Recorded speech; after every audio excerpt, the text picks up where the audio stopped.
ബഹുമാന്യനായ അധ്യക്ഷൻ Senkumar sir, Shrimati Rama teacher, Shri Suresh, ഇവിടെ സന്നിഹിതരായിരിക്കുന്ന സജ്ജനങ്ങളെ, ഏറെക്കുറെ ബംഗ്ലാദേശിൽ എന്ത് നടക്കുന്നു എന്നുള്ളതിനെ സംബന്ധിച്ച് ഇവിടെ സംസാരിച്ചവർ ഏതാണ്ട് വിശദമായി സംസാരിച്ചിട്ടുണ്ട്. ബംഗ്ലാദേശിൽ നടക്കുന്ന ഹിന്ദു വംശഹത്യയിൽ പ്രതിഷേധിച്ചിട്ടും ബംഗ്ലാദേശിലെ ഹിന്ദു സമൂഹത്തിന് സുരക്ഷ ഒരുക്കണമെന്ന് ആവശ്യപ്പെട്ടുകൊണ്ട് ബംഗ്ലാദേശ് ഗവൺമെന്റിനോട് ആവശ്യപ്പെട്ടുകൊണ്ട് ബംഗ്ലാദേശ് ഗവൺമെന്റിന്റെ മുകളിൽ സാധ്യമായ എല്ലാ സമ്മർദ്ദങ്ങളും ഉപയോഗിക്കണമെന്ന് ഭാരത ഗവൺമെന്റിനോട് ആവശ്യപ്പെട്ടുകൊണ്ട് ബംഗ്ലാദേശിലെ ഇസ്ലാമിക അതിക്രമത്തിന് ഇരയാകുന്ന നിസ്സഹായരായ ഹിന്ദു സമൂഹത്തിന് എല്ലാ പിന്തുണയും നൽകണമെന്ന് അന്താരാഷ്ട്ര സമൂഹത്തോട് അഭ്യർത്ഥിച്ചുകൊണ്ടും രാഷ്ട്രീയ സ്വയംസേവക സംഘത്തിന്റെ സർക്കാരിവ വളരെ വിശദമായ ഒരു പ്രസ്താവന കഴിഞ്ഞ ദിവസം ഇറക്കുകയുണ്ടായി.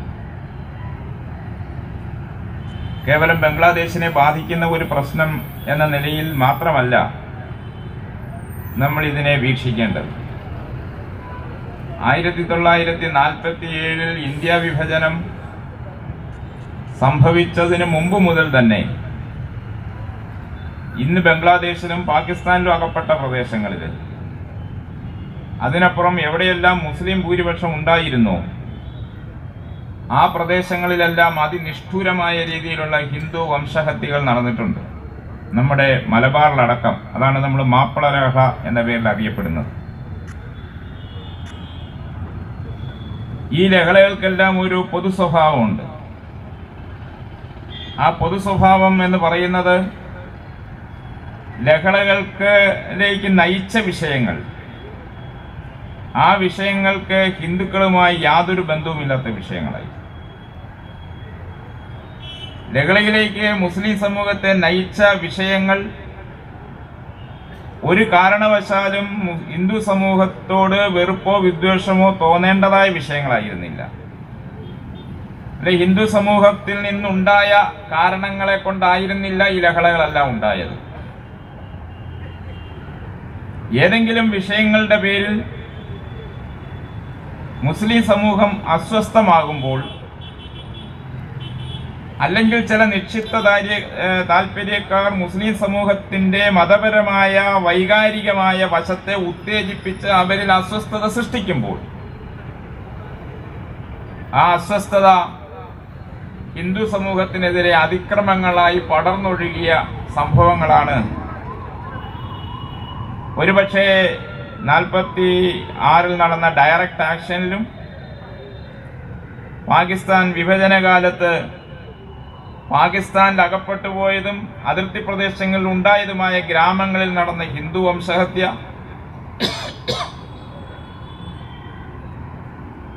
അങ്ങനെ ഈ ഇതുവരെ നടന്നിട്ടുള്ള എല്ലാ സംഭവങ്ങളും എടുത്തു കഴിഞ്ഞാൽ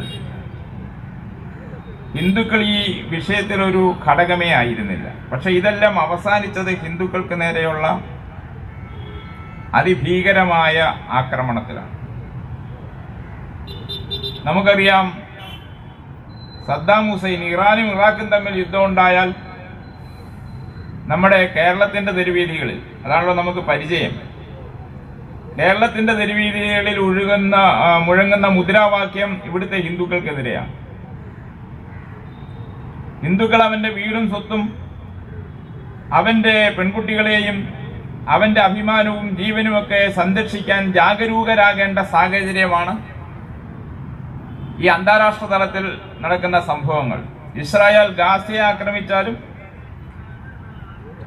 ഈ നമ്മുടെ നാട്ടിലെ ഹിന്ദുക്കൾ ജാഗരൂകരാകേണ്ടതായുള്ള ഒരു പരിതസ്ഥിതിയിലാണ്. ഈ ബംഗ്ലാദേശിൽ നടക്കുന്ന സംഭവങ്ങളും വാസ്തവത്തിൽ അവിടുത്തെ ഹിന്ദുക്കളും തമ്മിൽ എന്താണ് ബന്ധം? അവിടെ ഒരു കോടതി വിധി വരുന്നു.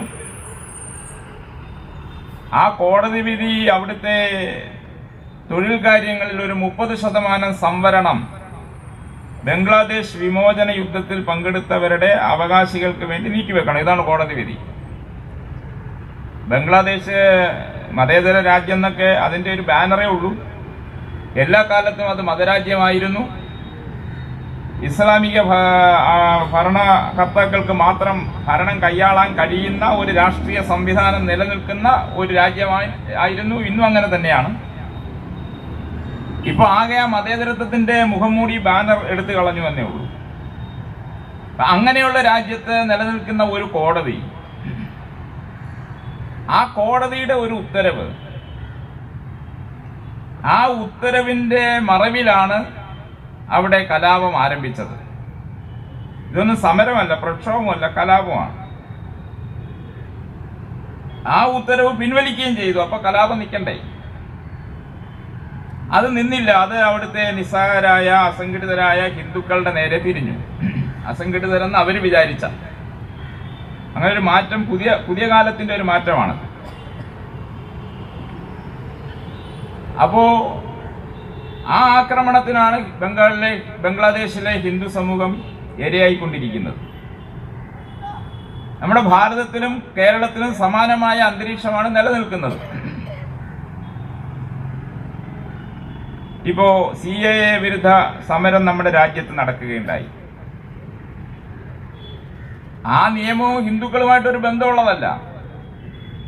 ആ നിയമം ഗവൺമെന്റ് കൊണ്ടുവന്നത് പാകിസ്ഥാൻ, അഫ്ഗാനിസ്ഥാൻ, ബംഗ്ലാദേശ് തുടങ്ങിയ രാജ്യങ്ങളിലെ ഈ ഇത്തരം വംശീയ ഉന്മൂലനത്തിന് ഇരയാകുന്ന ന്യൂനപക്ഷ വിഭാഗങ്ങൾ അവർ അഭയാർത്ഥികളായി വന്നാൽ അവർക്ക് പൗരത്വം കൊടുക്കണം. ഇതാണ് ആ നിയമത്തിന്റെ താല്പര്യം. അതിൽ ഈ രാജ്യത്തെ ഹിന്ദു സമൂഹത്തിന് യാതൊരു പങ്കുമില്ല.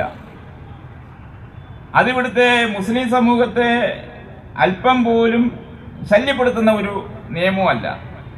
പക്ഷെ അതിന്റെ പേരിൽ രാജ്യത്തുണ്ടായ കലാപങ്ങളിലാണ് ഈ കുന്തിരിക്കവും മലരുമെല്ലാം മുഴങ്ങിക്കേട്ടത്.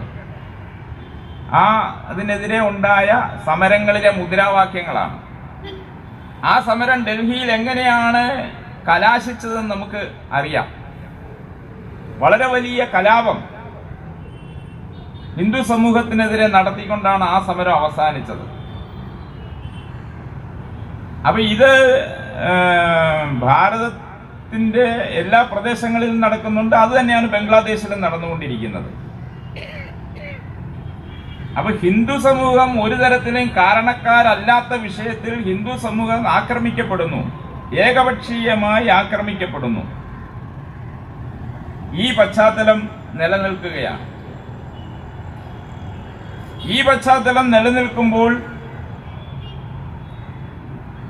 രാജ്യം ഒറ്റക്കെട്ടായി, ജനത ഒറ്റക്കെട്ടായി ഹിന്ദു സമൂഹത്തിന്റെ സുരക്ഷയ്ക്ക് വേണ്ടി മുന്നിൽ വരേണ്ടതാണ്. പക്ഷെ ഹിന്ദു സമൂഹം ഒരു സംഘടിത വോട്ട് ബാങ്ക് അല്ലാത്തത് കൊണ്ട്, അല്ലെങ്കിൽ ഇവിടുത്തെ മുസ്ലിം മതശക്തിയെ ഹിന്ദു സമൂഹത്തിലെ ഒരു ചെറിയ വിഭാഗമെങ്കിലും ഭയത്തോടെ കാണുന്നതുകൊണ്ടും നമ്മുടെ നാട്ടിലെ രാഷ്ട്രീയ പ്രസ്ഥാനങ്ങൾ, നമ്മുടെ നാട്ടിലെ സാംസ്കാരിക നായകന്മാർ, നമ്മുടെ നാട്ടിലെ മാധ്യമങ്ങൾ, ബുദ്ധിജീവികൾ ഇവരാരും തന്നെ ഹിന്ദു സമൂഹത്തിന്റെ രക്ഷയ്ക്ക് വേണ്ടി വരില്ല. ഇന്ത്യയിലെ ഹിന്ദുക്കൾക്ക് വേണ്ടി വരുന്നില്ല, പിന്നല്ലേ ബംഗ്ലാദേശിലെ ഹിന്ദുക്കൾക്ക് വേണ്ടി പോകുന്നു. ഇന്ത്യയിലെ ഹിന്ദുക്കൾ തന്നെ അപകടത്തിലായാൽ ഒന്നും സംഭവിക്കാൻ പോകുന്നില്ല. എനിക്ക് ഓർമ്മയുള്ളത് മാറാട് സംഭവം നടന്നപ്പോൾ നമുക്കറിയാം, മാറാട് 8 ഹിന്ദുക്കൾ നിഷ്കരണം കൊല്ലപ്പെട്ട ഒരു സംഭവമാണ്. ഈ കേരളത്തിൽ ഇത്രയും ഒരു സംഘടിതവും ആസൂത്രിതവുമായ ഒരു ഭീകരാക്രമണം ഒരുപക്ഷെ മാപ്പിള കലാപത്തിന് ശേഷം വേറെ ഉണ്ടായിട്ടില്ല. അങ്ങനെയുള്ള ഒരു സംഭവം നടന്നപ്പോ ഈ സംഭവത്തിന് കാരണക്കാരായ ഇസ്ലാമിക ജിഹാദികൾക്ക് മാറാടിന്റെ മണ്ണിൽ പിടിച്ചു നിൽക്കാൻ കഴിഞ്ഞില്ല. കാരണം അവിടുത്തെ ഹിന്ദു സമൂഹം സംഘടിതരായിരുന്നു. അതുകൊണ്ട് മുസ്ലിങ്ങളായിരുന്നു ഭൂരിപക്ഷം, ഹിന്ദുക്കൾ വളരെ ന്യൂനപക്ഷമായിരുന്നു. ബംഗ്ലാദേശിന്റെ സോഷ്യൽ ഘടനയാണത്. അത് തന്നെയാണ് മാറാടിന്റെയും ബേപ്പൂരിന്റെയൊക്കെ സാമൂഹിക ചുറ്റുവട്ടങ്ങൾ. പക്ഷെ ഹിന്ദുക്കൾ അവിടെ പിടിച്ചു നിന്നു, മുസ്ലിങ്ങൾക്ക് പലായനം ചെയ്യേണ്ടി വന്നു. ഒരു 15 ദിവസത്തോളം, നമ്മുടെ ഏതാണ്ട് മെയ് 15-ാം തീയതി 15 ദിവസത്തോളം നമ്മുടെ നാട്ടിലെ രാഷ്ട്രീയ നേതാക്കന്മാർക്ക് മിണ്ടാട്ടമില്ലായിരുന്നു. നമ്മുടെ നാട്ടിലെ സാംസ്കാരിക നായകന്മാരുടെ ഒരക്ഷരം ആർക്കും വേണ്ടി അവർ സംസാരിച്ചില്ല. കൊലപാതകികളെ അപലപിക്കാൻ, അക്രമത്തെ അപലപിക്കാൻ, അക്രമത്തിനെതിരായ സ്വന്തം ജനങ്ങളെ, തീരദേശവാസികളായ സ്വന്തം ജനങ്ങളെ ഒരു നോക്ക് കാണാൻ, അക്രമത്തിനിരയായ അവരുടെ കുടുംബാംഗങ്ങളെ ആശ്വസിപ്പിക്കാൻ ആ മണ്ണിലേക്ക് ഒരു രാഷ്ട്രീയ നേതാവും പോയില്ല. പക്ഷെ ഒരു 10-15 ദിവസമായപ്പോ മാറാട് നിന്ന് പലായനം ചെയ്ത കൊലപാതകികൾക്ക് എല്ലാ സംരക്ഷണവും സുരക്ഷാ കവചവും ഒരുക്കിയ മാറാട്ടെ മുസ്ലിങ്ങളെ അവർക്ക് മാറാട് തിരിച്ചു കൊണ്ടുവരണം. അപ്പൊ തിരിച്ചു കൊണ്ടുവരാൻ വേണ്ടി ജമാഅത്തെ ഇസ്ലാമി, ഇപ്പൊ ഇവിടെ ചർച്ചാ വിഷയമായിട്ടുള്ള ജമാഅത്തെ ഇസ്ലാമിയുടെ ഒരു സമാധാന സംഘടനയുണ്ട്, ഞാനിപ്പോ അതിന്റെ പേരൊക്കെ മറന്നു. അവരുടെ നേതൃത്വത്തിൽ മാറാട് കോഴിക്കോടേക്ക് ഒരു വലിയ സാംസ്കാരിക നായകനെ എഴുന്നള്ളിക്കുകയുണ്ടായി. അദ്ദേഹം ഒരു മീറ്റ് ദി പ്രസ് പരിപാടിയിൽ മാറാട്ടെ ഈ നിഷ്കാസനം ചെയ്യപ്പെട്ട നിസ്സഹായരായ മുസ്ലിങ്ങളുടെ വേദനകളെ പറ്റി ഒരു വാക്കുപോലും കൊല്ലപ്പെട്ട ഹിന്ദുക്കളെ പറ്റിയോ അവരുടെ ബന്ധുക്കളെ പറ്റിയോ പറഞ്ഞില്ല. പക്ഷെ ഇന്നത്തെ മാധ്യമ സമൂഹത്തിൽ നിന്ന് കുറച്ച് വ്യത്യസ്തമായിരുന്നു അന്നത്തെ കോഴിക്കോട് മാധ്യമ സമൂഹം. അവരെ മാറാട് നടന്ന എന്താണെന്ന് നേരിട്ട് കണ്ടവരായിരുന്നു. അതുകൊണ്ട് അവര് ചോദ്യം ചെയ്തതിന്റെ പേരിൽ ആ മീറ്റ് ദി പ്രസ് പരിപാടി അലങ്കോലപ്പെട്ടു. അതിന് കോഴിക്കോട് ഞാൻ സാക്ഷിയാണ്, ഒരുപക്ഷെ പ്രസാദ്ജി സാക്ഷിയായിരിക്കും. ഞങ്ങൾ കോഴിക്കോടുണ്ട് ആ സമയത്ത്. ഞാൻ പറഞ്ഞു വന്നത്, സ്വന്തം നാട്ടിൽ നിസ്സഹായരായ ഹിന്ദുക്കൾ പിടഞ്ഞു വീണ് മരിച്ചപ്പോൾ അവർക്ക് വേണ്ടി ഒരിറ്റ് കണ്ണീര് ചെലവാക്കാൻ തയ്യാറാകാതെ കൊലയാളികൾക്ക് വേണ്ടി സംസാരിക്കാനായിരുന്നു നമ്മുടെ ഒരു വലിയ, വളരെ ബഹുമാന്യനായ ഒരു നേതാവ്. ഞാൻ അദ്ദേഹത്തിന്റെ പേര് മനഃപൂർവ്വം പറയാത്തതാണ്, കാരണം അദ്ദേഹം മരിച്ചുപോയി. എല്ലാവരുടെയും മനസ്സിൽ അതൊരു അദ്ദേഹത്തെ പറ്റി ഒരു മോശം ചിന്ത ഉണ്ടാക്കണമെന്ന് എനിക്ക് ആഗ്രഹമില്ല, അതുകൊണ്ട് ഞാൻ പറയും. വേറെ ഒരു അത്ഭുതം നടക്കുകയുണ്ടായി. ആ അത്ഭുതം എന്താണെന്ന് വെച്ചാൽ, ആദ്യമായിട്ട് എൻ്റെ ഓർമ്മയിൽ, കേട്ടോ, എൻ്റെ ഓർമ്മയ്ക്ക് അധികം ആയുസൊന്നുമില്ല, എന്നാലും എൻ്റെ ഓർമ്മയിൽ കേരളത്തിൽ ആദ്യമായി KPCC പ്രസിഡന്റും കമ്മ്യൂണിസ്റ്റ് പാർട്ടി ജനറൽ സെക്രട്ടറിയും ഒരേ വേദിയിൽ അണിനിരക്കുന്ന അന്ന് കോഴിക്കോടാണ്. അതിന്റെ പിറ്റേ ദിവസത്തെ ഹിന്ദു പത്രത്തിന്റെ ഫ്രണ്ട് പേജിൽ ഒരു ഫോട്ടോ ഉണ്ട്. മുതലക്കുളം മൈതാനത്തിലെ യോഗത്തില് KPCC പ്രസിഡന്റ് ശ്രീ K മുരളീധരനും മാർക്സിസ്റ്റ് പാർട്ടിയുടെ സെക്രട്ടറി ശ്രീ പിണറായി വിജയൻ, ഇന്നത്തെ മുഖ്യമന്ത്രി, അവര് രണ്ടുപേരും കൂടി ഒരേ വേദിയിൽ വന്നത് മാറാട്ട് നിന്ന് നിഷ്കാസനം ചെയ്യപ്പെട്ട മുസ്ലിം സമൂഹത്തിൽ ഐക്യദാർഢ്യം പ്രഖ്യാപിക്കാനായി. ഇത് പറയുമ്പോൾ നമ്മൾ ഒരു കാര്യം ഓർക്കണം, ഒരു മുസ്ലിമിനെ പോലും നിഷ്കാസനം ചെയ്യാൻ ഒരു ഹിന്ദുവും മാറാട്ട് ഒരു കല്ല് പോലും എടുത്തിട്ടില്ല. നിലത്തുനിന്ന് ഒരു ചെറിയ കല്ല് പോലും എടുത്ത് ഉപയോഗിച്ചിട്ടില്ല, ഒരു ആയുധം ഉപയോഗിച്ചിട്ടില്ല. മുസ്ലിങ്ങൾ സ്വയം പലായനം ചെയ്തതാണ്. അവരുടെ കുറ്റബോധം കൊണ്ടായിരിക്കാം, അല്ലെങ്കിൽ അവർക്ക് ഭയം ഉണ്ടായിരിക്കും. മാറാട്ട് നടന്നതിന് എന്തെങ്കിലും ഒരു ഭയം ഉണ്ടായേക്കാം. നമ്മൾ മനസ്സിലാക്കേണ്ടത്, ഏതാണ്ട് 60% മുസ്ലിം സമൂഹം തിങ്ങിപ്പാർക്കുന്ന ഒരു ഗ്രാമമായിരുന്നു മാറാട്. അപ്പൊ ഇടത് പാർട്ടിയും വലതു പാർട്ടിയും ഒറ്റക്കെട്ടായി മാറാട്ട് വന്നത് ഹിന്ദുക്കളെ ആശ്വസിപ്പിക്കാനായിരുന്നില്ല, ഈ മതഭീകരവാദികളുടെ താല്പര്യ സംരക്ഷണത്തിന് വേണ്ടിയായിരുന്നു. ഈ സാഹചര്യം നമ്മുടെ നാട്ടിൽ നിലനിൽക്കുകയാണ്. ഇതൊരു പുതിയ സാഹചര്യമല്ല. ഇപ്പോഴത്തെ സാഹചര്യത്തിന് അന്താരാഷ്ട്ര തലത്തിൽ വളരെയേറെ പ്രാധാന്യമുണ്ട്. ഇന്ത്യ ഗവൺമെന്റ്, പ്രധാനമന്ത്രി, പാർലമെന്റ്, അതുപോലെ വിദേശകാര്യമന്ത്രി, അവരെല്ലാം തന്നെ ബംഗ്ലാദേശിൽ നടക്കുന്ന ഈ ഹീനമായ അതിക്രമത്തെ അപലപിച്ചുകൊണ്ട് രൂക്ഷമായ പ്രതികരണങ്ങൾ നടത്തുകയുണ്ടായി. അവിടുത്തെ ഹിന്ദുക്കൾക്ക് സംരക്ഷണം നൽകണമെന്ന് ബംഗ്ലാദേശ് ഗവൺമെന്റിനോട് വിദേശകാര്യ വകുപ്പ് ആവശ്യപ്പെടുകയുണ്ടായി. അതിന് ബംഗ്ലാദേശിലെ താൽക്കാലിക ഭരണാധികാരിയായിട്ടുള്ള ഈ മുഹമ്മദ് യൂനുസ്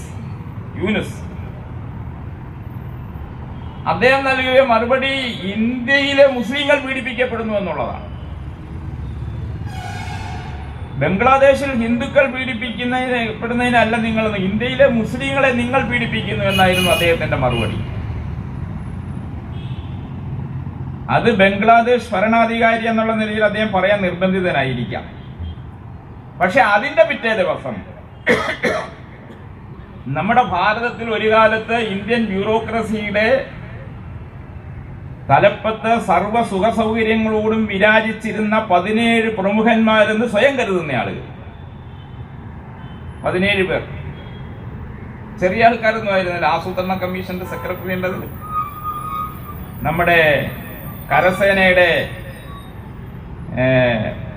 ഉപമേധാവിയായിരുന്ന ഒരു വിദ്വാൻ, മുഖ്യ തെരഞ്ഞെടുപ്പ് കമ്മീഷണറായിരുന്ന ഒരാൾ, നമ്മുടെ ഭാരതത്തിന്റെ എല്ലാ ജനാധിപത്യ മൂല്യങ്ങളുടെ എല്ലാ ആനുകൂല്യങ്ങളും പറ്റി ഔദ്യോഗിക കാലാവധിയിൽ തന്നെ പഞ്ചനക്ഷത്ര സൗകര്യങ്ങളിൽ ജീവിച്ചിരുന്ന ആളുകൾ, അവര് വിരമിച്ചതിന് ശേഷം വിദേശങ്ങളിൽ പോയി വിദേശത്ത് ഭാരതത്തിൽ അട്ടിമറി നടത്തുവാൻ വേണ്ടി വൈദേശിക ശക്തികൾ പണം കൊടുത്ത് നിലനിർത്തി പോറ്റിപ്പോരുന്ന NGOകളുടെ വക്താക്കളായി ഭാരതത്തിലേക്ക് സന്ദർശനാർത്ഥം മാത്രം വരുന്ന ആളുകൾ, അങ്ങനെയുള്ള 17 പേർ അവരൊരു കൂട്ടപ്രസ്താവന, ഒരു സംയുക്ത കത്തെഴുതുകയുണ്ടായി. നിങ്ങളത് പത്രങ്ങളിൽ വായിച്ചിട്ടുണ്ടാവുമല്ലോ കത്ത്. ആ കത്തിൽ എന്താണ് അവർ പറയുന്നത്? മുഹമ്മദ് യൂനിസ് എന്താണോ ഇന്ത്യൻ ഗവൺമെന്റിന് അയച്ച കത്ത്, അതേ മാറ്ററാണ്. ചെറിയ വ്യത്യാസങ്ങൾ അങ്ങോട്ടും ഇങ്ങോട്ടും വരുത്തിയിട്ടുണ്ടാവാം. അതേ മാറ്റർ 2014 മുതൽ മുസ്ലിങ്ങൾ വേട്ടയാടപ്പെടുന്നു. അപ്പൊ അവർ കൂട്ടത്തിൽ ക്രിസ്ത്യാനികളെയും കൂടി കൊള്ളിച്ചിട്ടുണ്ട്. മുസ്ലിങ്ങളും ക്രിസ്ത്യാനികളും അടങ്ങുന്ന മതന്യൂനപക്ഷങ്ങൾക്ക് ഇന്ത്യയിൽ സുരക്ഷിതമായി ജീവിക്കാൻ കഴിയാത്ത സാഹചര്യം നിലനിൽക്കുന്നു. ഈ അന്താരാഷ്ട്ര തലത്തിലൊക്കെ കുറെ ഏജൻസികളുണ്ട് ഈ സമാധാനത്തിന്റെ റേറ്റൊക്കെ എടുക്കുന്നവർ. അവർ ഇടയ്ക്കിടയ്ക്ക് പറയും ഇന്ത്യ സമാധാനപരമായി ജീവിക്കാൻ കഴിയാത്ത സാഹചര്യമാണ്. ഞാൻ പറഞ്ഞു വരുന്നത്, മുഹമ്മദ് യൂനിസ് എന്താണോ ഇന്ത്യ ഗവൺമെന്റിനോട് പറയാൻ ഉദ്ദേശിച്ചത്, അതേ കാര്യം ഭാരതത്തില് ഈ അന്താരാഷ്ട്ര ഇന്ത്യ വിരുദ്ധ ശക്തികളുടെ പണം പറ്റുന്ന വിരമിച്ച ബ്യൂറോക്രാറ്റുകളുടെ ഒരു സംഘം അതേ കാര്യം പരസ്യമായി പ്രസ്താവിച്ചു. ഞാൻ ഈ കേരളത്തില് നമ്മൾ നേരിടുന്ന ഏറ്റവും വലിയൊരു അപകടത്തെ പറ്റി കൂടി പറയാം. ഇന്നത്തെ മലയാള മനോരമ പത്രത്തിന്റെ മുഖലേഖനം, എഡിറ്റോറിയൽ. മലയാള മനോരമ പത്രം മലയാളിയുടെ വികാരമാണല്ലോ, അല്ലേ? അത് കാണാത്ത എത്ര മലയാളി കാണും? എഡിറ്റോറിയൽ വായിക്കുന്ന എത്ര പേരുണ്ടെന്ന് എനിക്ക് അറിഞ്ഞുകൂടാ. ഇനി അഥവാ അത് വായിച്ചാൽ അതിന്റെ ഉദ്ദേശം എന്താണെന്ന് തിരിച്ചറിയുന്നവർ എത്ര പേരുണ്ടെന്ന് എനിക്കറിയില്ല. പക്ഷെ മലയാളികളിൽ ബഹുഭൂരിപക്ഷവും കൈപ്പറ്റുന്ന പത്രമാണ് മലയാള മനോരമ പത്രം. ആ മലയാള മനോരമ പത്രത്തിന്റെ ഇന്നത്തെ മുഖപ്രസംഗം, ആ ലേഖനം എഴുതിയത് 17 പേരല്ല എന്ന് പറഞ്ഞിട്ടാണ്. അത് 17 പേരുടെ അഭിപ്രായമല്ല, അത് ഭാരതത്തിന്റെ മുഴുവൻ അഭിപ്രായമാണ് എന്ന് പറയാനാണ് മനോരമ ശ്രമിച്ചിരിക്കുന്നത്. ആ ലേഖനത്തിൽ അവരുന്നയിച്ച വാചകങ്ങൾ മനോരമയുടെ എഡിറ്റോറിയലിൽ എടുത്തു പറഞ്ഞിട്ടുണ്ട്. അതിന് പറയുന്നത് 2014 മുതൽ ഭാരതത്തിൽ മുസ്ലിം ക്രിസ്ത്യൻ മതന്യൂനപക്ഷങ്ങൾ അവർ സുരക്ഷിതരല്ല എന്നവരതിൽ പറയുന്നു. അപ്പൊ ഞാനിത് ചൂണ്ടിക്കാണിക്കാൻ, ഈ നെറ്റ്വർക്കിന്റെ വലിപ്പം ഒന്ന് ചൂണ്ടിക്കാണിക്കാൻ പറഞ്ഞാണ്. മുഹമ്മദ് യൂനിസ് ഒരു കത്തെഴുതുന്നു. ആ കത്തിന് അനുകൂലമായിട്ട് അവർക്ക് വിലക്കെടുക്കാൻ കഴിയാവുന്ന 17 പേരെ കിട്ടിയുള്ളൂ എന്നുള്ളത് നമ്മുടെ ഒരു ഭാഗ്യമായിട്ട് കരുതാം. ഒരുപക്ഷെ 17 പേര് മതിയെന്ന് അവർ വിചാരിച്ചിട്ടുണ്ടാവാം. അവരതേ വാചകത്തിൽ വെച്ചിട്ട് തുറന്ന കത്തെഴുതുന്നു. മലയാള മനോരമ, ഞാനൊരു ഉദാഹരണം പറഞ്ഞാണ്, ബാക്കി എല്ലാ പത്രങ്ങളുടെയും എഡിറ്റോറിയലുകൾ നിങ്ങൾ നോക്കേണ്ടത്. പക്ഷെ മലയാള മനോരമയ്ക്ക് ഒരു അജണ്ടയുണ്ട്, സ്ട്രാറ്റജി ഉണ്ട്. അതുകൊണ്ടാണ് മറ്റു പത്രങ്ങൾ ഒരുപക്ഷെ ഇതിന്റെ ഒന്നും പിന്നാമ്പുറങ്ങളിലേക്ക് അങ്ങനെ പോകുന്നവരായിരിക്കണമെന്നില്ല. ഈ മനോരമ പത്രം വരെയുള്ള ഒരു നെറ്റ്വർക്ക് നമ്മുടെ രാജ്യത്തിന്റെ പരമാധികാരത്തെയും ജനാധിപത്യത്തെയും അട്ടിമറിക്കാനുള്ള ശക്തികളുടെ പിൻബലമായി നിലനിൽക്കുന്നു എന്നാണ് അതിന്റെ അർത്ഥം. ബംഗ്ലാദേശിൽ അട്ടിമറി ഉണ്ടായി, ഭരണ അട്ടിമറി ഉണ്ടായി. ആ ഭരണ അട്ടിമറി ബംഗ്ലാദേശിനെ ഈ അന്താരാഷ്ട്ര ശക്തികൾക്കൊക്കെ വേണം എന്ന് ഞാൻ കരുതുന്നില്ല. കാരണം അത് ചെറിയ രാജ്യമാണ്. അവരാഗ്രഹിക്കുന്നത് ബംഗ്ലാദേശിൽ പാകിസ്ഥാനെ കുടിയിരുത്താനാണ്. ബംഗ്ലാദേശിൽ പാകിസ്ഥാനെ കുടിയിരുത്തിയിട്ട് ഇന്ത്യയുടെ കിഴക്കും പടിഞ്ഞാറും നിന്നുകൊണ്ട് ഭാരതത്തെ സമ്മർദ്ദത്തിലാഴ്ത്തുക. അത് ഒരു അമേരിക്കൻ സ്ട്രാറ്റജിയാണ്. അത് ട്രംപ് വന്നാൽ മാറും എന്ന പ്രതീക്ഷ സത്യത്തിൽ എനിക്കില്ല. അമേരിക്കയാണ്. ട്രംപ് ആകട്ടെ, ബൈഡൻ ആകട്ടെ,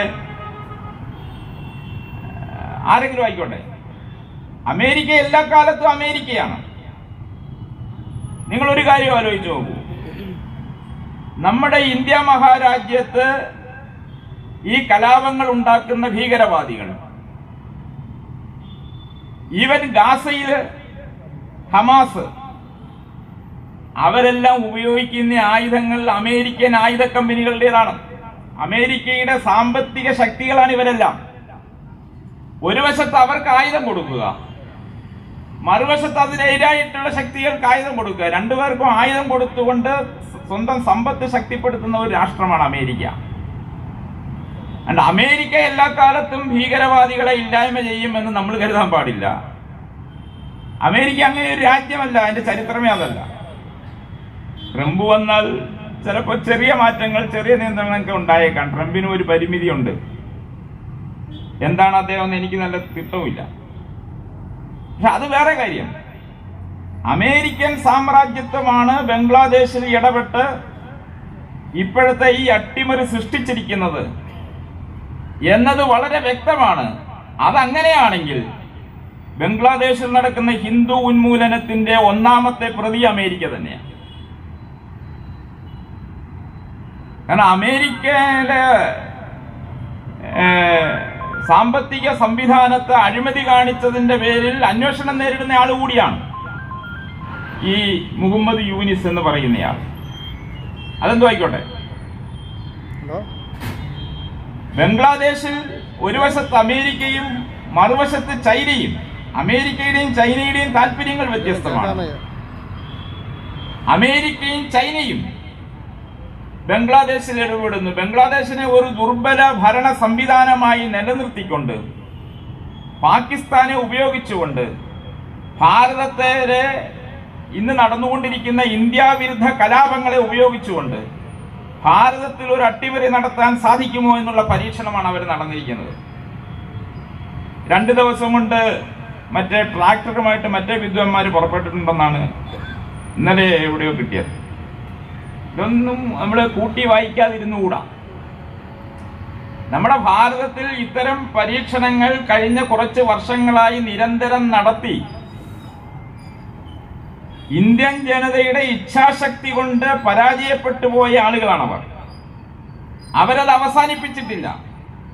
ബംഗ്ലാദേശിൽ നേടിയ വിജയം ഭാരതത്തിൽ അത് പരീക്ഷിക്കാമെന്നവർ വീണ്ടും കരുതുന്നു എന്നുള്ളതാണ് ഈ കർഷകന്മാർ വീണ്ടും പുറപ്പെട്ടിരിക്കുന്നത്. അപ്പൊ അതുകൊണ്ട് ഭാരതത്തെ സംബന്ധിച്ചിടത്തോളം ഇത് വളരെ പ്രധാനപ്പെട്ട ഒരു കാര്യമാണ്. നമ്മുടെ രാജ്യത്തെ ജനങ്ങൾ അങ്ങേയറ്റം ജാഗരൂകതയോടുകൂടി ഈ സംഭവ വികാസങ്ങളെ വീക്ഷിക്കേണ്ടതുണ്ട്. ബംഗ്ലാദേശിൽ നടക്കുന്ന സംഭവങ്ങളാകട്ടെ, പാകിസ്ഥാനിൽ നടക്കുന്ന സംഭവങ്ങളാവട്ടെ, അഫ്ഗാനിസ്ഥാനിലാകട്ടെ, ഭാരതത്തിന്റെ അയൽ രാജ്യങ്ങളിൽ നടക്കുന്ന സംഭവങ്ങൾ, അതിന്റെ പിന്നിൽ അമേരിക്കയടക്കമുള്ള സാമ്രാജ്യത്വ ശക്തികളുടെ കൈകൾ, ചൈനയടക്കമുള്ള സാമ്രാജ്യത്വ ശക്തികളുടെ കൈകൾ, അതെല്ലാം നമ്മൾ സസൂക്ഷ്മം വീക്ഷിക്കേണ്ടതുണ്ട്. നമ്മൾ മനസ്സിലാക്കേണ്ടത് ഇത് ഭരണാധികാരികൾ തമ്മിലുള്ള പോരാട്ടമൊന്നുമല്ല. സാധാരണക്കാരന്റെ ജീവനും സ്വത്തും അന്തസ്സും അഭിമാനവും ഒക്കെയാണ് നഷ്ടപ്പെടുന്നത്. അവന്റെ അമ്മപെങ്ങന്മാരാണ് അപഹരിക്കപ്പെടുന്നത്. ഇത്തരം മനുഷ്യത്വഹീനമായ ക്രൂരതകൾ, ആ ക്രൂരതകളാണ് അരങ്ങേറിക്കൊണ്ടിരിക്കുന്നത്.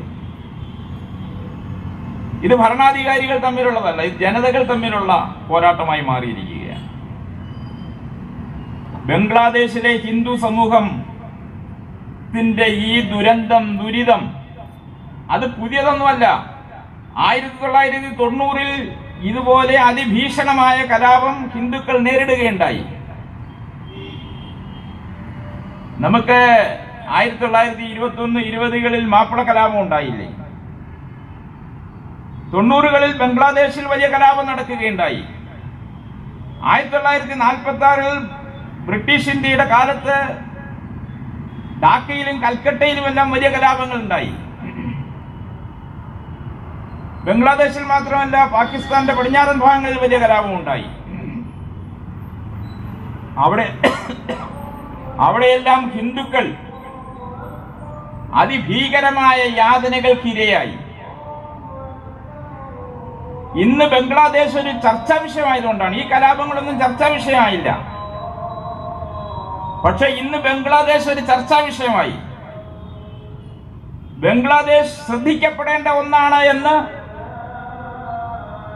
ഭാരതത്തിന് മാത്രമല്ല ലോകത്തിന് മുഴുവൻ മനസ്സിലായി. അതിനൊരു കാരണമേ ഉള്ളൂ. ഇതിനു മുമ്പുണ്ടായ കലാപങ്ങളിൽ നിന്ന് ഇപ്പോഴത്തെ കലാപങ്ങൾക്കുള്ള ഒരു വ്യത്യാസം, നാളിതുവരെയുള്ള കലാപങ്ങളെല്ലാം നിശബ്ദമായി സഹിക്കുകയോ അല്ലെങ്കിൽ അവിടുന്ന് പലായനം ചെയ്ത് രക്ഷപ്പെടാൻ ശ്രമിക്കുകയോ ചെയ്ത ഹിന്ദു സമൂഹം വീണ് മരിച്ചാലും ജനിച്ച മണ്ണ് വിട്ടുപോകില്ല എന്ന് തീരുമാനിച്ച് അവിടെ ഉറച്ചു നിന്നു. അതാണ് വ്യത്യാസം. ഞങ്ങൾ ബംഗ്ലാദേശിന്റെ പൈതൃകം പിൻപറ്റുന്നവരാണ്. ബംഗ്ലാദേശിന്റെ പൈതൃകം എന്ന് പറയുന്നത് അഖണ്ഡ ഭാരതത്തിന്റെ പൈതൃകമാണ്, ആർഷഭൂമിയുടെ പൈതൃകമാണ്. ഇത് ഞങ്ങളുടെ പൈതൃക ഭൂമിയാണ്. ഈ ആർഷഭൂമിയിൽ ഞങ്ങൾ ഇവിടെ അടിയുറച്ചു നിൽക്കുമെന്ന് ഈ ഋഷി സംസ്കാരത്തിന്റെ പിന്മുറക്കാരായ ബംഗ്ലാദേശിലെ ഹിന്ദുക്കൾ ഒറ്റക്കെട്ടായി തീരുമാനിച്ചു എന്നുള്ളതാണ് ഇന്ന് ബംഗ്ലാദേശിന്റെ വിഷയം ലോക ശ്രദ്ധ ആകർഷിക്കാൻ കാരണം. ഈ മണ്ണിൽ ജീവിക്കാൻ പൊരുതാൻ ഉറച്ചുകൊണ്ട് അവർ നിൽക്കുന്നു. അവർക്കതിന് ആധ്യാത്മിക ആചാര്യന്മാർ നേതൃത്വം നൽകുന്നു. എല്ലാ കാലത്തും ആധ്യാത്മിക ആചാര്യന്മാരുടെ റോൾ അതായിരുന്നു. ഭാരതത്തിലെ സന്യാസി ശ്രേഷ്ഠന്മാര്, കേരളത്തിലെ നിരീശ്വരവാദ കമ്മ്യൂണിസ്റ്റ് പ്രസ്ഥാനത്തിന്റെ ആശയം പിന്തുടരുന്ന അരവിദ്യാഭ്യാസം നേടിയ തലമുറകൾ, അവരെ കാവി ഉടുത്ത് ജട പിടിച്ച് നാമമന്ത്രം ഉരുവിട്ട് നടക്കുന്നവരെന്ന് ആക്ഷേപിച്ച സമയത്ത് നമ്മുടെ രാജ്യത്തിന്റെ ആർഷ ഋഷി പാരമ്പര്യം, സന്യാസി സമൂഹത്തിന്റെ പാരമ്പര്യം എല്ലാ കാലത്തും അത് ഈ രാജ്യത്തെ ഋഷി സംസ്കാരത്തെ നിലനിർത്താനുള്ള പോരാട്ടത്തിന് സമൂഹത്തെ തയ്യാറാക്കുക എന്നുള്ളതായിരുന്നു. രാമായണത്തിൽ രാവണനെതിരെ രാമനെ തയ്യാറാക്കിയത് ഋഷിമാരായിരുന്നു. നമുക്കറിയാം. നമ്മുടെ സ്വാതന്ത്ര്യ സമര മുഗള കാലഘട്ടങ്ങളാകട്ടെ, ഭാരതത്തിലേക്ക് കടന്നുകയറിയ ഇസ്ലാമിക ആക്രമണകാരികളുടെ വിനാശകരമായ ആക്രമണങ്ങളാകട്ടെ, ബ്രിട്ടീഷുകാർക്കെതിരായ പോരാട്ടമായിക്കോട്ടെ, അതിനെല്ലാം ഈ നാട്ടിലെ ജനങ്ങളെ ഉത്തേജിപ്പിച്ച പാരമ്പര്യം. കാരണം ഈ നാടിന്റെ സംസ്കൃതി ലോകത്തിന്റെ നന്മയ്ക്ക് നിലനിൽക്കേണ്ടത് അനിവാര്യമാണെന്ന് മറ്റാരേക്കാളും തിരിച്ചറിയുന്നത് സർവസംഘ പരിത്യാഗികളായ ഈ ഋഷി സമൂഹമാണ്, സന്യാസിമാരാണ്. കാരണം അവരാണ്, അവരുടെ ജീവിതം കൊണ്ടാണ്, അവരുടെ തപസ് കൊണ്ടാണ് അത് സൃഷ്ടിച്ചെടുത്തത്. ഇത് നിലനിർത്തേണ്ട ഉത്തരവാദിത്വം തങ്ങൾക്കുണ്ടെന്നറിയാം. അതുകൊണ്ട് ബംഗ്ലാദേശിലെ ഹിന്ദു സമൂഹം മുമ്പൊരിക്കലും ഇല്ലാത്ത വിധം അവര് സടകുടഞ്ഞുണർന്നിരിക്കുന്നു. അമ്മമാരും സഹോദരിമാരും അവര് തെരുവുകളിൽ ഈ ഇസ്ലാമിക ഭീകരവാദികളുടെ ഗുണ്ടായുസത്തെ വെല്ലുവിളിച്ചുകൊണ്ട് തെരുവുകളിൽ ഇറങ്ങാൻ തയ്യാറായിരിക്കുന്നു. ആ സാഹചര്യത്തിലാണ് അവർക്ക് പിന്തുണ ആവശ്യമുള്ളത്. എല്ലാം കളഞ്ഞിട്ടെറിഞ്ഞ് ഓടിപ്പോകുന്നവരെ ആർക്കും പിന്തുണയ്ക്കാൻ സാധ്യമല്ല. അത് ഓടിപ്പോവുക തന്നെ സാധിക്കുകയുള്ളൂ. എവിടെയെങ്കിലും പോയി രക്ഷപ്പെടട്ടെ എന്ന് വിചാരിക്കും. പക്ഷെ ഇപ്പോഴതല്ല സാഹചര്യം. സാഹചര്യമല്ല. ബംഗ്ലാദേശിലെ ഒരു ഹിന്ദു പോലും പലായനം ചെയ്യാൻ പോകുന്നില്ല എന്നുള്ളതാണ്. അവിടെ ബുദ്ധിസ്റ്റുകൾ ആക്രമണത്തിനിരയാകുന്നു, ക്രിസ്ത്യാനികൾ ആക്രമണത്തിനിരയാകുന്നു, സിഖുകാർ ആക്രമണത്തിനിരയാകുന്നു. ഇതെല്ലാം സംഭവിക്കുന്നുണ്ട്. ചില ആളുകൾ, ഒറ്റപ്പെട്ട ആളുകൾ പോകാനും ശ്രമിക്കുന്നുണ്ട്. പക്ഷെ ഒരു കാര്യം ചരിത്രത്തിൽ മുമ്പ് ഒരിക്കലും ഉണ്ടായിട്ടില്ലാത്ത വിധം ബംഗ്ലാദേശിന്റെ തെരുവീഥികളിൽ കാവിയുടെ ഉജ്ജ്വലമായ പ്രതിഷേധത്തിന്റെ തരംഗമലയടിച്ചു എന്നുള്ളതാണ്. ആ പരിവർത്തനമാണ് ലോകം മുഴുവൻ ബംഗ്ലാദേശിലേക്ക്, ലോകത്തിന്റെ ശ്രദ്ധ മുഴുവൻ ബംഗ്ലാദേശിലേക്ക് ആകർഷിച്ചത്. പക്ഷെ ആ ശ്രദ്ധയ്ക്ക് ഒരു പ്രത്യേകതയുണ്ട്. ഭാരതം 2014 മുതൽ സുരക്ഷിതരല്ല എന്ന് പറഞ്ഞ ഈ ബ്യൂറോക്രാറ്റുകൾ ഉണ്ടല്ലോ, അവർക്ക് ശമ്പളം കൊടുക്കുന്ന വൈദേശിക ഏജൻസികൾ ഉണ്ടല്ലോ, അവര് ചിന്തിച്ചു തുടങ്ങിയത് ബംഗ്ലാദേശിലെ ഈ കാവി മുന്നേറ്റം ലോകത്തിന്റെ ഇതര ഭാഗങ്ങളും തങ്ങൾക്ക് സുരക്ഷിതത്വം ഇല്ലാതായി തീരുന്നുവോ എന്നുള്ളതാണ്. അതുകൊണ്ട് ലോകം ആശങ്കയോടുകൂടി നോക്കുന്നുണ്ട്. പക്ഷെ ലോകത്തിന് ഭാരതത്തിന്റെ ശക്തമായ നിലപാട് കാരണം ഒറ്റയടിക്ക് നിഷേധിക്കാൻ സാധ്യമല്ല. 2014 മുമ്പുള്ള ഭാരതമല്ല 2014 ശേഷമുള്ള ഭാരതം. എന്തുകൊണ്ടാണ് ഈ ബ്യൂറോക്രാറ്റുകൾ സംഘടിതരായി അഞ്ചാം പത്തികളുടെ പണം വാങ്ങി ഈ നാടിന്റെ താല്പര്യത്തിനെതിരായി രംഗത്ത് വന്നത്? അവർ വാസ്തവത്തിൽ തൊഴിൽ രഹിതരായതുകൊണ്ടാണ്. ഇവരുടെ ശമ്പളം വാങ്ങി ഈ രാജ്യത്ത് NGOsകൾ നടത്തി ഇവിടെ അസ്വസ്ഥതകൾ സൃഷ്ടിച്ച് അതിൽ നിന്ന് മുതലെടുത്ത് ജീവിച്ചുകൊണ്ടിരുന്നവരാണ്. അവർ തൊഴിൽ രഹിതരായി, അവരുടെ ജീവിതം സുരക്ഷിതമല്ലാതായി. അല്ലാതെ ഇവിടുത്തെ ന്യൂനപക്ഷങ്ങളുടെ ജീവിതം അസുരക്ഷിതമായതല്ല. ന്യൂനപക്ഷങ്ങളിൽപ്പെട്ട സർവ്വസാധാരണക്കാരന് എങ്ങനെ ചിന്തിക്കുന്നു എന്നുള്ളതിന്റെ ഏറ്റവും നല്ല ഉദാഹരണമായിരുന്നു ഇക്കഴിഞ്ഞ ഉപതെരഞ്ഞെടുപ്പ്. ഉത്തർപ്രദേശിൽ 70-75% മുസ്ലിങ്ങൾ മാത്രമുള്ള ഒരു കോൺസ്റ്റിറ്റ്യുവൻസിയില് അവിടെ ഈ ദേശീയ പാർട്ടിയുടെ, ഇവർ ഹിന്ദുത്വത്തിന്റെ പേരിൽ അധിക്ഷേപിക്കുന്ന BJPയുടെ ഒരു സ്ഥാനാർത്ഥി 3-2 വോട്ട് നേടി വിജയിച്ചു. അവിടുത്തെ മുസ്ലിങ്ങൾ വോട്ട് ചെയ്തു. സർവ്വസാധാരണക്കാരായ മുസ്ലിങ്ങളുടെ ചിന്തയല്ല അത്. പക്ഷെ മുസ്ലിങ്ങൾ അസുരക്ഷിതരാണ് എന്ന് പ്രചരിപ്പിച്ചുകൊണ്ട് ഈ വൈദേശിക ശക്തികളുടെ കയ്യിൽ നിന്ന് പണം പറ്റുന്നു, അവർക്ക് വേണ്ടി പണിയെടുക്കുന്നു, അവർക്ക് വേണ്ടി രാജ്യത്ത് അസ്വസ്ഥതകൾ സൃഷ്ടിക്കുന്ന ആഖ്യാനങ്ങൾ ഉണ്ടാക്കുന്നു. ആഖ്യാനങ്ങളുടെ മറവിൽ പണം ഉപയോഗിച്ചുകൊണ്ട് കലാപങ്ങൾ നടത്തുന്നു. ഈ കലാപകാരികളെല്ലാം ഒരേ ചേരിയിലാണ്. എന്തിനാണ് ഈ കർഷക സമരത്തിൽ ഈ ഇസ്ലാമിക തീവ്രവാദികൾ കടന്നു വരുന്നത്? എന്തിനാണ് ഇസ്ലാമിക തീവ്രവാദികളുടെ സമരത്തിൽ ഈ കർഷകർക്ക് എന്താണ് കാര്യം? കർഷക സമരം കർഷകർക്ക് വേണ്ടിയല്ല. ഇസ്ലാമിക തീവ്രവാദികളുടെ പ്രക്ഷോഭം മുസ്ലിം സമൂഹത്തിന് വേണ്ടിയല്ല. അവര് വൈദേശിക സാമ്രാജ്യത്വ ശക്തികൾക്ക് വേണ്ടി ഭാരതത്തിന്റെ ജനാധിപത്യത്തെയും ഭരണാധികാരത്തെയും സ്വാതന്ത്ര്യത്തെയും അട്ടിമറിക്കാൻ വേണ്ടിയുള്ള പരിശ്രമത്തിലാണ്. അതിനുവേണ്ടി അവർക്ക് പണം ലഭിക്കുന്നുണ്ട്. പല സാമ്രാജ്യത്വ ശക്തികൾക്കും താല്പര്യങ്ങളുണ്ട്. ഇന്ന് ലോകം മുഴുവൻ ഭാരതത്തെയും ഭാരതത്തിന്റെ പ്രധാനമന്ത്രിയെയും വളരെ ഭക്തിയോടുകൂടി ഭയങ്കര ബഹുമാനത്തോടുകൂടി സ്വീകരിക്കുന്നു. ലോകത്തെ പ്രമുഖ ഇസ്ലാമിക രാജ്യങ്ങളുടെ എല്ലാം പരമോന്നത ബഹുമതി ഇന്ത്യൻ പ്രധാനമന്ത്രിക്ക് ലഭിച്ചിരിക്കുന്നു. അതുകൊണ്ട് ഇതൊന്നും ഇസ്ലാമിന്റെ പ്രശ്നങ്ങളെ അല്ല, ഇതെല്ലാം സാമ്രാജ്യത്വ ശക്തികളുടെ പ്രശ്നങ്ങളാണ്. ഈ രാജ്യത്തെ വിറ്റ് തിന്നവരുടെ പ്രശ്നങ്ങളാണ്. അങ്ങനെ വിറ്റ് തിന്നവരുടെ ഒപ്പമാണ് ഈ രാജ്യത്തെ പ്രതിപക്ഷവും നിലനിൽക്കുന്നത്, രാജ്യത്തെ ഇടതുപക്ഷം നിലനിൽക്കുന്നത്. അവർ ഈ രാജ്യത്തിന്റെ താല്പര്യത്തിന് വേണ്ടിയല്ല. ആരോഗ്യകരമായ രാഷ്ട്രീയമല്ല നമ്മുടെ രാജ്യത്ത് നിലനിൽക്കുന്നത്. വിഘടനത്തിന്റെ രാഷ്ട്രീയം നിലനിൽക്കുന്നു. ആ രാഷ്ട്രീയം ഇന്ത്യ വിരുദ്ധ ശക്തികളെ സംരക്ഷിക്കുന്നു, ഇന്ത്യ വിരുദ്ധ ശക്തികളെ പ്രോത്സാഹിപ്പിക്കുന്നു.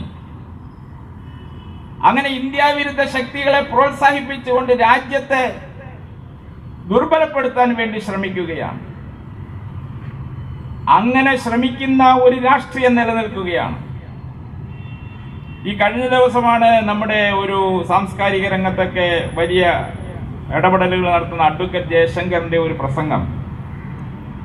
അതേപോലെ ഇസ്ലാമിക തീവ്രവാദികൾ നമ്മുടെ രാഷ്ട്രീയത്തിൽ സജീവമായി ഇടപെട്ടുകൊണ്ടിരിക്കുന്നു. Popular front നിരോധിക്കപ്പെട്ടിട്ടും ഇടപെട്ടുകൊണ്ടിരിക്കുന്നു. ഇസ്ലാമിക തീവ്രവാദികളുടെ കയ്യിലാണ് ഇന്ത്യൻ രാഷ്ട്രീയം. ഇസ്ലാമിക തീവ്രവാദികളോട് ഭയാശങ്ക കലർന്ന ഒരു ബഹുമാനം നമ്മുടെ ഇടത് വലത് കക്ഷികൾ, അതുപോലെ ബുദ്ധിജീവികൾ, മാധ്യമങ്ങളെല്ലാം നിർവഹിക്കുന്നു. അങ്ങനെ ഒരു പ്രത്യേക സാഹചര്യം നമ്മുടെ നാട്ടിൽ നിലനിൽക്കുന്നുണ്ട്. പക്ഷെ ഈ രാജ്യത്തെ ജനങ്ങളിലേക്ക് ഇറങ്ങിച്ചെന്ന് ഈ അപകട പരിതസ്ഥിതിയെ മനസ്സിലാക്കി ബംഗ്ലാദേശിൽ ഉയർന്നെഴുന്നേറ്റിരിക്കുന്ന ഹിന്ദു സമൂഹത്തിന് പിന്നിൽ അണിനിരക്കുവാൻ അവരെ നമ്മൾ തയ്യാറാക്കേണ്ടതുണ്ട്. എന്തായാലും ബംഗ്ലാദേശിലെ മുന്നേറ്റം പരാജയപ്പെടാൻ പോകുന്നില്ല, അത് വിജയിക്കുക തന്നെ ചെയ്യും. ഭാരതത്തിന്റെ ചിരപുരാതനമായ ഋഷി പരമ്പരയുടെ അനുഗ്രഹാശിസ്സുകളോടെയാണ്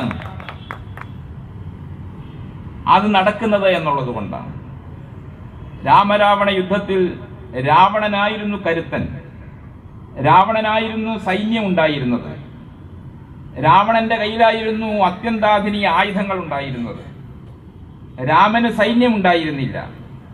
രാമന്റെ കൂടെ ഉണ്ടായിരുന്നത് അച്ചടക്കമില്ലാത്ത വാനരന്മാരായിരുന്നു. അവർ യുദ്ധത്തിൽ ഉപയോഗിച്ചത് മരങ്ങളും മലകളും കല്ലുകളുമായിരുന്നു. ആ സ്ഥാനത്ത് സർവസംഹാരകമായ അസ്ത്രങ്ങൾ ഉപയോഗിച്ചുകൊണ്ടാണ് രാവണന്റെ സൈന്യം യുദ്ധം ചെയ്തത്. യുദ്ധത്തിന്റെ രീതിശാസ്ത്രം ഉപയോഗിച്ച് എങ്ങനെ കണക്കെടുത്താലും രാമൻ ജയിക്കാൻ പാടില്ല.